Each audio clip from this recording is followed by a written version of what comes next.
Siya ang iyong ina na sa'yo'y unang nagmahal, nagbuhos ng gabi at araw upang ikaw ay may buhay at tangal. Mula sa iyong pagkabata, hindi kanya pinabayaang maligaw. Laging nakamasid, laging nakasama sa bawat hakbang at bawat luha. Ngunit sa paglaki mo, ikaw ay nagbago. Ang puso niya'y dahan-dahang nasasaktan. Siya ang iyong ina, nagmahal ng wagas, ngunit ikaw minsang di nakinig. Nasaktan ang damdamin niya sa bawat pagkukulang at paglimot mo. Siya ang iyong ina, ngayon'y lumuluha dahil sa mga sandaling hindi mo pinahalagahan. Ngunit sa puso mo'y mananatili ang alaala ng pagmamahal niya.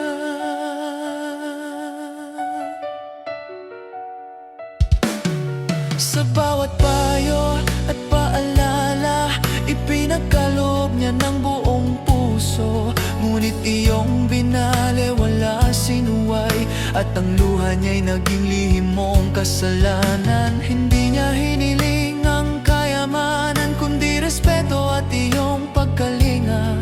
Ngunit minsang napako sa iyong sarili ang pag-unawa at pagmamahal na tanging sa kanya lamang. Ngayon, dama mo na ang sakit na dulot ng pagkukulang mo sa kanyang pagmamahal.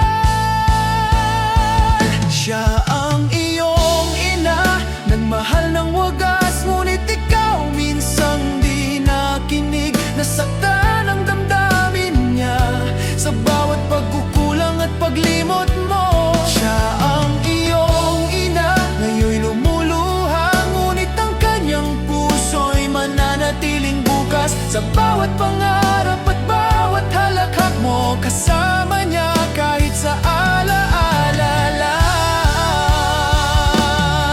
Kung may pagkakataon pang bumalik, huwag hayaang lumipas ang tamang oras. Bumalik at yakapin ng ina bago maging alaala na lang ang pagmamahal niya. Sapagkat walang kayamanang mabibili ang yakap ng ina, ang halik sa noo, sa bawat galit, sa bawat tampo.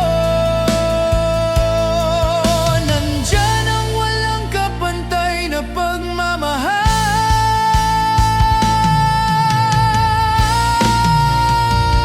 Siya ang iyong ina, nagmahal ng wagas. Sa bawat luha at bawat sakripisyo,